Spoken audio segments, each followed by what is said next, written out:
오늘 성경 봉독 말씀은 누가복음 6장 46에서 49절 말씀입니다. 너희는 나를 불러 주여 주여 하면서도 어찌하여 내가 말하는 것을 행하지 아니하느냐. 내게 나아와 내 말을 듣고 행하는 자마다 누구와 같은 것을 너희에게 보이리라. 집을 짓되 깊이 파고 주추를 반석 위에 놓은 사람과 같으니 큰 물이 나서 탕류가 그 집에 부딪히되 잘 지었기 때문에 능히 요동하지 못하게 하였거니와, 듣고 행하지 아니하는 자는 주추 없이 흙 위에 집 지은 사람과 같으니 탕류가 부딪힘에 집이 곧 무너져 파괴됨이 심하니라 하시니라. 아멘. 네, 오늘 본문은 이스라엘을 배경으로 집 짓는 얘기를 하고 있습니다. 네, 팔레스타인 지역의 중앙 산지는 석회암으로 이루어진 거대한 바위 안반 지형입니다. 그래서 어디든 흙을 파내려가면 석회암으로 이루어진 그 안반이 드러나게 되죠. 문제는 땅을 언제까지 파내려가야 될지를 누구도 장담할 수 없다. 누구도 잘 모른다는 거죠. 예수님 당시 사람들은 대개 여름 건기에 집을 지었다고 그래요. 왜? 우기인 겨울이 아닌 여름에 집 짓기에 편했기 때문에요. 뜨거운 햇볕은 흙을 단단하게 만들어 주었습니다. 자, 여기서 건축자에겐 두 가지 선택지가 주어지는 거죠. 하나는 안반을 쌓기 위해 굳은 땅을 파면서 내려갈 것인가, 아니면 이미 햇볕에 굳어있는 흙 위에 그냥 집을 지을 것인가. 집 건축에 있어서 전자는 힘든 과정이고 후자는 쉬운 과정입니다. 우리는 흔히 예수님을 연상할 때 목수를 떠올리죠. 목수. 그의 부친 요셉이 목수더라. 근데 이 목수라는 단어의 원래 의미는 뭐냐면은 나무보다는 돌을 깎고 다듬는 그런 직업이에요. 그런 목수예요. 그리고 당시 대부분의 집들이 돌로 지어져 있었습니다. 자, 그렇다면 2000년 전의 나사렛 동네를 우리가 가볼 수 있다면 거기서 석공일을 하고 있는 예수님을 볼 수가 있을 것입니다.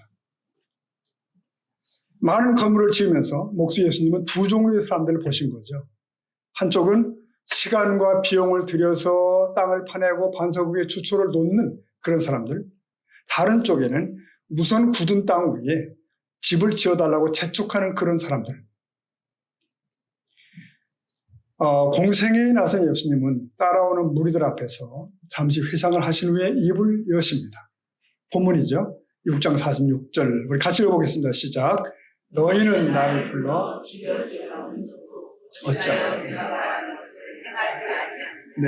어찌하여 내가 행하지 않느냐. 그러면서 한 비유를 말씀하십니다. 두 부류의 집을 짓는 사람들이에요. 왜 예수님께서 이 비유를 말씀하시는가?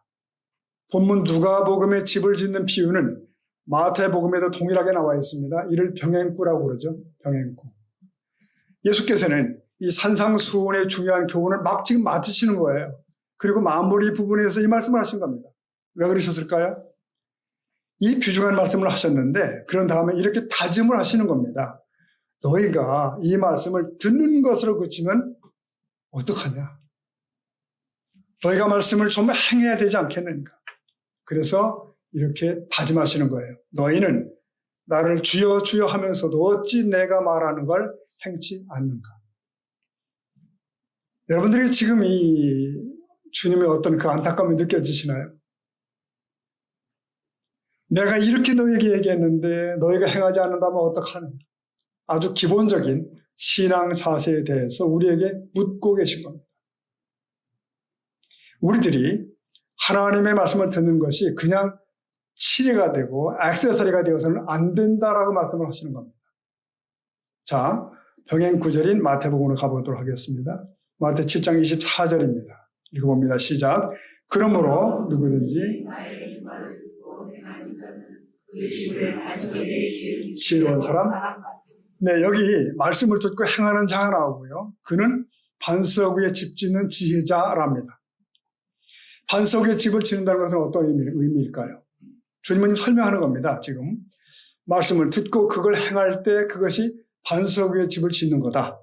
반면에 말씀을 듣고 있지만 그걸 실천치 않는다면 마치 모래 위에 집을 짓는 것과 같다라고 경고를 하시는 겁니다. 요즘 성경을 열심히 암송하거나 필사하는 이들이 있잖아요. 네, 좋은 습관입니다. 그런데 이런 지적이 가능하지 않을까요? 성경 필사를 정말 열심히 하고 그저 틈만 나면 성경을 필사해서 내 자녀들에게 넘겨주리라. 근데 성경을 그렇게 열심히 쓰다 보니까 성경 말씀대로 살 시간이 없는 거예요. 네. 이거 좀 우스개 같지만 정말 그러하다면 그렇게 쓰여진 말씀은 그저 장식품에 불과할 수 있다는 거예요. 이건 내 삶을 반석 위에 세우는 것이 아닐 수 있죠. 정말 중요한 게 뭐냐면은 어떻게 하면 이 말씀을 내게 적용할 것인가? 누구에게요? 내게 적용할 것인가? 어떻게 이 말씀대로 내가 살 것인가? 그 부분이죠. 저도 설교를 준비할 때마다 고심은 그거예요. 설교 말씀을 마칠 때 어떻게 할 것인가? 이 말씀을 어떻게 적용할 것인가? 성도들이 이 말씀을 어떻게 각자의 생활 속으로 가져다가 실천할 수 있게 할 수 있겠는가? 여러분도 그런 다짐을 하실 필요가 있습니다. 오늘도 설교 말씀을 들으면서 깨닫기도 하고 끄떡거릴 수도 있고 감동받기도 하고 그럴 수 있고 다 필요해요. 근데 그 말씀을 내게 적용하여 실천하는 거 이게 핵심인 줄로 믿습니다. 그때 내 삶이 반석 위에 세워지는 거예요. 자, 다시 본문으로 가면 6장 46절 다시 읽어봅시다. 시작. 너희는 나를 불러 아니하느냐. 자, 예수님께서는 지금 당시 사람들에게 경고하시는 겁니다. 특히 율법학자들, 바리새인들에게 지적하는 거예요. 여러분 생각해 봅시다. 율법학자들은 율법을 안 행하는 사람이었을까요? 네, 행하는 사람들입니다. 그들은 누구보다 율법을 잘 실천하는 사람들이에요. 율법을 행하는 것이 다 몸에 배인 사람들이에요. 그런데 예수님 그들 향해서 말씀하십니다. 너희들은 주여 주여만 하는 자들이다. 라고. 그게 무슨 의미일까요? 하나님의 말씀이 기준이 되지 아니하고 자기 의가 기준이 되어서 율법을 행하면 그건 말씀을 행하는 자가 아니라는 거예요. 내가 아무리 신앙생활을 그럴듯하게 한다 하지만 내 의에 의해서 내가 살아가고 있다면 그것은 올바른 신앙생활은 아닐 겁니다. 바리새인 서기관들이 자기를 옳게 보이려고 율법을 외적으로 지켜 행했다는 그런 지적이죠. 본문 말씀은 여러분 비신자들에게 주는 전도의 메시지가 아닙니다. 산상수훈은 이미 주님을 따르겠다고 보인 사람들, 네, 그런 사람들 혹은 제자들에게 하신 말씀이에요. 그러니까 이 말씀이 오늘 우리에게 너무나 정확한 거죠. 오늘 여러분은 적어도 예수를 이미 안 사람으로서 예수님의 말씀을 들으려고 이 자리에 모인 분들이에요. 그렇습니다. 오늘 말씀은 우리 신앙생활의 바른 기초가 무엇인지를 돌아보게 합니다. 마태복음은 이 기초를 반석 위에 세우는 것과 모래 위에 세우는 것으로 구분합니다. 본문 누가복음은 어떻게 하죠? 얼마나 땅을 깊이 파고 반석 위에 집을 세우는가를 묻는 거예요. 누가복음이 훨씬 더 이 비유의 의도를 강하게 설명하고 있습니다. 자, 듣고 행하는 자는 어떤 자냐? 6장 48절에 그렇게 설명하고 있죠. 집을 지태 깊이 파고 주추를 반석 위에 놓은 사람과 같다. 큰 물이 나서 탕류가 그지에 부딪히되 잘 지었기 때문에 능히 요동하지 못하게 했다. 이게 지금 듣고 행하는 자들이에요. 그렇다면 그 반대의 경우 49절 읽어볼까요? 시작. 듣고 행하지 아니하는 자는 탕류가 부딪힘에 하게 됨이 심하다. 가만히 보시면 여러분 이 마태복음 쪽에서는 비가 오고 창수가 나면 그렇게 했고요. 본문 누가 쪽에서는 탕류가 흐른다, 탕류가 부딪히다라고 말합니다. 즉 훨씬 더 강렬하죠. 여러분 당시 중동의 문화 속으로 가보겠습니다. 이스라엘은 날씨가 딱 둘로 나눠지는 거예요. 건기와 우기, 우기와 건기. 그러므로 문맥의 모든 표현들이 건기를 배경으로 하고 있는가 아니면 우기를 배경으로 하고 있는가 이걸 알아야 돼요. 이게 굉장히 중요합니다. 보통 이스라엘 사람들은 집을 지을 때 건기에 지어요. 5월부터 시작해서 한 10월까지. 건기. 건기에는 비가 전혀 안 옵니다. 이 여름에는 굉장히 건조하고 땅은 딱딱하게 굳어 있는 거예요. 그러다가 늦가을 우기가 다가오면 비가 오기 시작합니다. 자, 건기에 집을 짓는 이유가 뭘까요? 비가 오지 않기 때문에 집을 쉽게 지을 수 있는 거예요. 쉽게. 그리고 흙도 단단하게 굳어 있어요. 그러므로 건기에는 그 땅이, 그 기초가 마치 바위 같아. 네. 그냥 그 위에 집을 짓는 거예요. 여러분, 그런데 건기가 지나고 우기가 옵니다. 어떤 일이 벌어질까요? 우기가 시작되면 건기 때 굳어있던 그 땅이 눅눅한 진흙이 되는 거예요. 그리고 비가 집중호우로 내리기 시작하면 평소에 없던 개천도 생겨나요. 그리고 거기에 탕류가 흐르게 됩니다. 물살이 갑자기 막 불어나는 거죠. 자, 평소 건기 때는 사람들도 걸어다니고 차도 다니고 하던 땅 위로 갑자기 탕류가 흐르는 겁니다. 그러면 집을 지어놨던 그 위에, 집을 지어놨던 그 기초나 흙벽돌들이 어떻게 되겠냐는 거예요. 다 녹아서 흐물흐물해지고 결국 집이 무너지지 않겠어요, 여러분? 자, 그렇다면 지혜로운 건축자는 어때요? 집을 지을 때 어떻게 한다고요? 건기에 딱딱한 땅이라 하더라도 그 땅을 파내는 겁니다. 파는 거예요. 언제까지? 바위가 나올 때까지 파는 거예요. 그리고 드디어 안반에 주춧돌을 세우고 그 위에 기둥을 세우는 겁니다. 그러면 그 집은 건기이든 우기이든 어떤 경우에도 무너지지를 않는 거죠. 그러려면 여러분 얼마나 파야 될까요? 얼마나? 답이 있습니다. 반석이 나올 때까지. 바위가 나올 때까지. 그래서 때로는 막 3m까지 파야 석회 안반층이 나올 수도 있대요. 그 위에 기초를 놓는 거예요. 자, 여기서 아주 쉬운 질문을 하나 하겠습니다. 어리석은 건축자는 왜 흙 위에 집을 지었을까요? 정답, 집을 짓기 쉬우니까. 그냥 쉬운 거예요. 적용합시다. 사람들은 왜 하나님의 말씀을 듣고서 다 행하지 않고 행할 수 있는 것만 행할까요? 정답, 그게 쉬우니까. 쉬우니까요. 그래서 주님은 경고하시는 겁니다.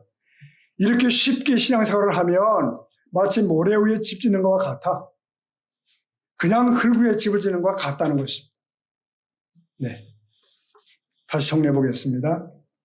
사람들은 다 각각 자기의 일생이라는 집을 건축해요. 그런데 지혜로운 건축자가 있고 어리석은 건축자가 있는 거예요. 이 지혜로운 건축자는 반석 위에 집을 짓는 자이고 어리석은 건축자는 그냥 흙이나 모래 위에 그냥 집을 짓는 사람이에요. 어떤 차이가 있죠? 지혜로운 건축자, 반석 위에 집을 지은 사람에게는 큰 물이나 탕류가 없을까요? 여러분, 인생의 고난과 역경과 환란이 그들에게는 없습니까? 어리석은 건축자의 집에만 그런 것이 닥칠까요? 그건 아닙니다. 그건 아니에요. 지혜로운 건축자의 집에도 탕류가 있고 바람이 불고 큰 물이 들어요. 똑같아요. 어리석은 건축자나 지혜로운 건축자나 삶의 환경은 크게 다르지 않다. 다르지 않아요. 자, 중요한 건 뭐죠? 반석 위에 집을 지은 자는 홍수가 나고 바람이 불어도 무너지지 않는다는 거예요. 그겁니다. 그러나 흙 위에 모래 위에 집을 지은 사람은 큰 물만 나면 그냥 무너지는 겁니다. 자, 사랑하는 성도 여러분, 예수 믿어도 환란이 있습니다. 예수를 믿어도 고난이 있습니다. 예수를 믿어도 병들 수 있습니다. 예수를 믿어도 실패할 수 있습니다.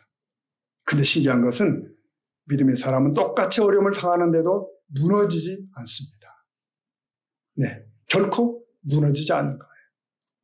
그러나 믿음이 없는 사람은 고난이 닥칠 때 여지없이 무너집니다. 성도 여러분, 저도 여러분도 인생에 많은 고난과 역경들이 있었지 않습니까? 남 모르는 큰 물이 닥치기도 했죠. 앞으로도 그럴 수도 있습니다. 무섭지 않을까요? 무서워요. 두려워요. 네, 불안해요. 그것은 똑같아요. 그런데 믿음은 그것을 이겨냅니다. 우리 인생을 반석 위에 지었기 때문에, 하나님의 말씀 위에 지었기 때문에 반면에 흙 위에 집을 지면 어때요? 이와 같은 어려움이 있을 때 하나님 원망하고 무너집니다. 인생 전체가 허물어지는 걸 볼 수가 있어요. 다시 정리해 봅시다. 반석 위에 집을 지는 자는 어떤 사람이라고요? 오늘 예수님 말씀하시는 겁니다. 말씀을 듣고 행하는 사람이에요. 그가 지혜자예요. 어리석은 자도 듣는 것까지는 똑같아요. 들어요. 근데 행하지를 않는 겁니다. 근데 이렇게 듣기만 해서는 소용이 없다는 것이죠. 들으면서 믿음이 생기지만 믿음의 완성은 우리의 행함에 있는 것입니다. 다시 말씀드릴까요? 들으면서 믿음이 생기지만 믿음의 완성은 우리의 행함에 있는 것입니다. 듣기만 하고 깨닫기만 하고 행하지 않는다면 그는 결국 흙 위에 집을 지는 자입니다. 그래요. 우리의 신앙은 힘이 들지만 반석이 나올 때까지 파내려가는 것처럼 해야 되는 것입니다. 하나님의 말씀을 우리들의 삶에 적용하는 것은 그렇게 쉽지 않습니다. 건축자가 땅을 팔 때 반석이 나올 때까지 파는 걸 보십시오. 우리들이 하나님의 말씀을 믿고 순종하며 살아갈 때는 끝까지 실천할 각오가 되어 있어야 되는 거죠. 나는 어디까지 말씀대로 살았지? 나는 어디까지 순종했더라? 여러분 가만히 생각해 보면 우리는 내가 할 수 있는 데까지만 하려고 합니다. 쉽게 신앙생활을 하려고 하는 거죠. 쉽게. 여러분 기억하셔야 됩니다. 신앙생활은 사실 쉽지 않습니다. 예수님은 이 길을 좁은 길이라고 그러셨잖아요. 이것이 생명이기 때문에 우리는 이 말씀을 붙들고 신앙생활을 하는 것입니다. 우리들이 하나님을 믿는 것은 쉬운 길을 가기 위해 하나님을 믿는 사람들이 아닙니다. 적어도 우리 새서망교회 교우들은 그저 쉽게 예수 믿으려는 분들은 아니라고 생각합니다. 그렇지 않다면 어려운 시절 우여곡절 겪으며 여기까지 왔을 리가 없어요. 주일마다 그 먼 거리에 달려서 이 자리까지 모일 이유가 없습니다. 우린 예수를 잘 믿어보려 하고 신앙생활 잘해보려는 이들이 여기 있다고요. 그렇다면 오늘 말씀을 우리들이 분명히 적용할 필요가 있습니다. 자신에게. 하나님 말씀을 들으면서 깨달음이 올 때, 감동이 올 때는 누구나 다 다짐할 수 있어요. 그러나 그 감동이 순종으로 이어지지 않는다면 그건 말씀을 행하는 것이 아니죠. 말씀을 듣고 감동한 것으로 말씀을 지켰다고 착각하지는 말자는 겁니다. 감동에서 끝나는 것이 아니라 순종으로 이어져야 되는 그런 얘기예요. 그것이 바로 반석 위에 집을 짓는 사람입니다. 여러분, 행위의 복음으로 알려져 있는 야고보서에는 더 분명한 말씀이 있습니다. 2장 14절 한번 볼까요? 2장 14절 시작. 내 형제들아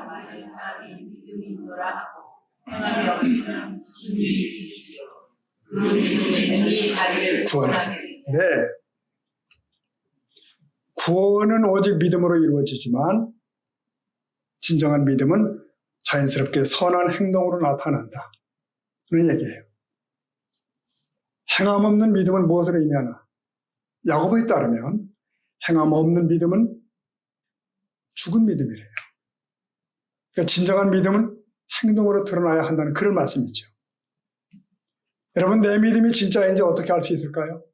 어떻게 알 수 있나요? 나의 믿음이 삶 속에서 선한 행동으로 드러나고 있는지를 돌아보라는 거예요. 그 믿음은 반드시 그 언행으로 나타납니다. 여러분들이 그동안 수없이 들었던 말씀을 그것이 나의 믿음의 수준이라고 혼돈해서는 안 됩니다. 마치 큰 교회에 다니면 내 믿음이 큰 거라고 착각하는 것 같아요. 그렇게 되면 안 되는 거예요. 지식을 믿음으로 착각하고 살아가는 건 아닌지 돌아봐야 됩니다.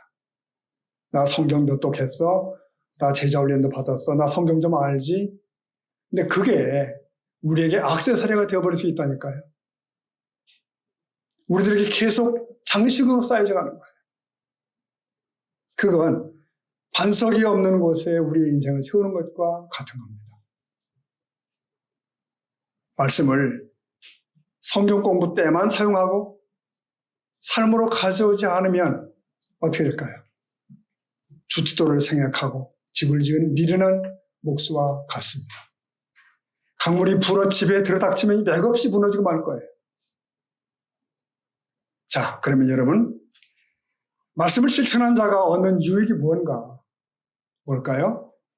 말씀을 삶으로 실천하면 땅을 깊이 파서 반석 위에 기초를 놓은 현명한 건축자들과 같아요. 강둑이 터져 강물이 들이쳐도 이 집은 꿈쩍도 하지 않죠. 오래가도록 지어진 집이기 때문에. 여러분, 말씀대로 실천하는 사람의 큰 복이, 축복이 뭔지 아십니까? 말씀을 실천하며 살아갈 때 하나님과 우리들 사이에 끈이 연결된다는 것입니다. 다른 표현을 한다면 생명의 끈이 연결되는 거예요. 말씀을 실천할 때 우리들은 하나님과 관계가 있는 삶을 살아가게 됩니다. 건기에 집을 지을 때는 아무 문제가 없어요. 여기 지어도 좋고 저기 지어도 좋아요. 이렇게 지어도 되고 저렇게 지어도 된 거예요. 그런데 우기가 오면 그 집의 정체가 드러나는 거 아닙니까? 그 집의 실력이 드러나죠. 무너지는 겁니다. 우리들의 삶이 주님과 연결되어 있지 않은 거예요. 우리들이 건기에 적당히 행하다가 우리의 인생에 우기가 오면 우리의 삶이 속절없이 무너져 내리는 것입니다. 여러분, 우리는 때로 봅니다. 신앙생활 잘하던 사람이 진짜 어이없게 무너지는 경우를 봐요. 정말 대단한 사람 같았는데 넘어지는 거예요. 아니, 저렇게 열심히 성경 읽고 막 말씀 배우고 그러던 사람이 어떻게 이렇게 무너질 수가 있지? 이해가 안 되네? 여러분, 이 이유를 모르겠네? 하지만 이유 없는 결과는 없습니다. 평소에 생명의 끈이 하나님과 연결되어 있지 않았던 것입니다. 그 생명의 끈이 뭐죠? 무엇이죠? 말씀을 듣고 그 말씀을 내 삶에 적용하고 살아가는 그것입니다. 여러분 생각해 보세요. 그냥 집을 지어도 될 것 같은데 바위가 나올 때까지 계속 판다? 그 건축자가 얼마나 힘든 시간입니까? 얼마나 큰 인내입니까? 우리 신앙도 그런 것이에요. 우리의 날들이 평탄하고 잘 되는 것 같을 때는 큰 문제가 되지 않겠죠. 근데 우리의 삶이 막막하고 견디기 어려운데도 땅을 파야 되는 그런 때가 있어요. 기도는 하지만 하늘이 닫혀 있는 것 같을 때가 있다는 거죠. 그럴 때도 끝까지 우리는 땅을 팔 수 있을까? 그게 우리들의 신앙의 관건이 된다는 것입니다. 지난주 일에도 제가 언급을 했죠. 여호수아가 이스라엘 백성들과 함께 여리고성을 함락시키는 그 장면. 6일 동안 백성들과 매일 한 바퀴씩 돌아라. 마지막 7일째는 7바퀴 돌고 함성을 지르고 나팔을 부르라. 그러면 성이 무너질 것이다. 자, 근데 여호수아 6장에 가보니까 10절에 보면 여호수아가 백성들에게 주의를 주는 장면이 있죠. 주의. 너희가 성을 돌 때에 소리를 내지 말아라. 침묵. 입 다물고 돌아라. 여러분, 근데 성경의 번역 어때요? 백성들이 성을 첫날에 돌았을 때 성 북쪽이 약간 허물어지더라. 둘째 날은 남쪽 성벽이 약간 금이 가더라. 셋째 날은 뭐 이렇게 되어 있지 않죠, 여러분. 아니, 6일을 도는데, 6일간을 도는데, 매일 한 바퀴씩 도는데 그 어떤 조짐도 없더라는 거죠. 백성 중에 그 공동체에 불평한 사람이 없겠어요. 근데 부정적인 말로 한 사람은 언제나 있잖아요. 그러나 침묵 한 구령이 내려진 거라. 그러니 속으로 그랬겠죠. 속으로 이거 맨날 해야 되나? 또 돌아야 되나? 또 해야 되나? 여러분, 그러다가 드디어 그날이 온 겁니다. 7째 날. 7바퀴를 돌고 함성을 지르고 나팔을 불게 되죠. 그 성이 와르르 무너져 내린 것입니다. 자, 우리가 기대하는 것은 마지막 날 일어나는 기적이죠. 그 하나님의 역사죠. 근데 6일 동안의 침묵이 없었다면, 여러분, 지루한 그 실천이 없었다면 7째 날의 기적은 있다 없다? 없는 겁니다. 그렇죠? 불가능한 겁니다. 묻고 싶습니다, 여러분. 지금 성을 돌고 계시나요? 이렇게 다짐을 해보십시오. 그래, 나의 눈에 보이지는 않지만 영적인 금이 가고 있어. 하나님이 역사하시고 있어. 내가 눈치채지 못하지만 하나님이 지금 일하고 계셔. 네, 그러면 드디어 7일째 날이 오는 것입니다. 올 것입니다. 성도 여러분, 우리들이 반석 위에 집을 짓는 일이 왜 중요하다고요? 어디까지 파내려가야 된다고요? 정답은 분명합니다. 반석이 나올 때까지. 그러니까 7째 날까지. 우리 기도가 바로 이와 같아요. 오래 기도하지만 겉으로 아무 표가 나지 않을 수 있습니다. 오랜 세월 엎드려도 응답의 조짐이 보이지 않을 수 있습니다. 그러나 이거 아십니까?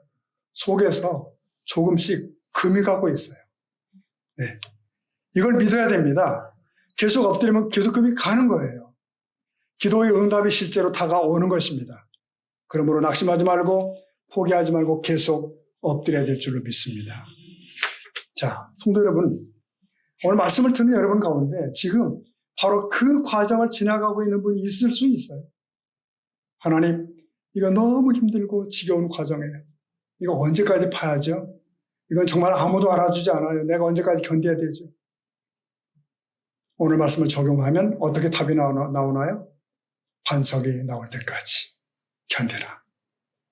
말씀을 내 삶에 적용하라. 실천하며 끝까지 나아가보라. 반석 위에 내가 집을 짓는다면 어떤 탕류가 와도 이 인생의 집이 허물어지지 않으리라 말씀하십니다. 그게 지혜로운 사람이에요. 오늘 예수님은 이 비유를 말씀하시는 의도는 바로 이것입니다. 자, 오늘 말씀을 맺어보겠습니다. 일본 동경에 임페리얼 호텔이라고 있다고 합니다. 임페리얼 호텔. 근데 이 호텔은 미국 굉장히 유명한 건축가가 지었는데요. 이름이 프랭크 로이드 라이트래요. 이 사람이 지은 건물인데 이 건물이 유명해진 이유는 뭐냐면은 오래전에 그 건물을 지었는데 총 4년에 걸쳐 지었어요. 근데 2년간 기초공사하고 2년간 지상공사를 했다는 거죠. 그러니까 요지는 이 호텔은 너무 과도하게 너무 지나치게 기초를 쌓았다고 하는 비난을 많이 받았어요. 그런데 호텔이 완공되고 52년 만에 동경 대지진이 터지죠. 동경 대지진. 그때 수많은 건물들이 속절없이 무너져야 된 겁니다. 그런데 그 건물은 어땠을까요? 온전히 서 있는 거예요, 그냥. 그때 사람들이 진가를 알아본 거죠. 견고한 기초의 그 의미. 그가 지혜로웠다. 여러분, 우리들의 인생에 홍수가 있고 탕류가 흐르는 때가 옵니다. 지진이 있습니다. 누구의 인생에든 오르막과 내리막이 있겠죠. 우리들의 삶에 어떤 일이 올지도 몰라요. 어쩌면 지금 우리 중에 탕류를 맞이하고 있는 사람이 있는지도 모르겠습니다. 여러분들의 인생에 창수가 나고 탕류가 흐를 때 흔들리지 않는 믿음을 보여줄 수 있는 여러분이 되시기를 축복합니다. 지금 깊이 파야 되는 시간을 맞이하고 있다면 끝까지 파내려 가야 되는 것입니다. 지혜로운 건축자가 되어서 반석 위에 집을 지는 자가 되기를 축복합니다. 아무리 힘들어도 듣기만 하는 자가 되지 말고 듣고 행하는 자가 되어야 되는 것입니다. 자, 예컨대 원수를 사랑하라, 너희를 미워하는 자를 선대하라, 이런 게 하나님의 말씀이에요. 근데 그 말씀을 듣고 그대로 사는 사람은 반석 위에 집을 지는 사람이겠죠. 근데 그게 가능해, 인간이. 사람은 안 되는 거야. 그럴 수 없어. 그러면서 살지는 않은 사람은 여전히 모래 위에 집을 지어가는 것입니다. 여러분, 하나님의 말씀을 들었으면 아무리 힘들어도 준행하고 행동에 옮기는 사람들이 될 수 있기를 축복합니다. 그렇게 하면 우리 인생에도 수많은 어려움이 있겠지만 그것에 무너지지 않고 승리하는 삶을 살아야 할 수 있을 줄로 믿습니다. 말씀을 순종하는 믿음으로 반석 위에 집을 짓는 지혜로운 건축자들이 다 될 수 있기를 예수님의 이름으로 축복합니다. 아멘. 우리 같이 기도하시겠습니다.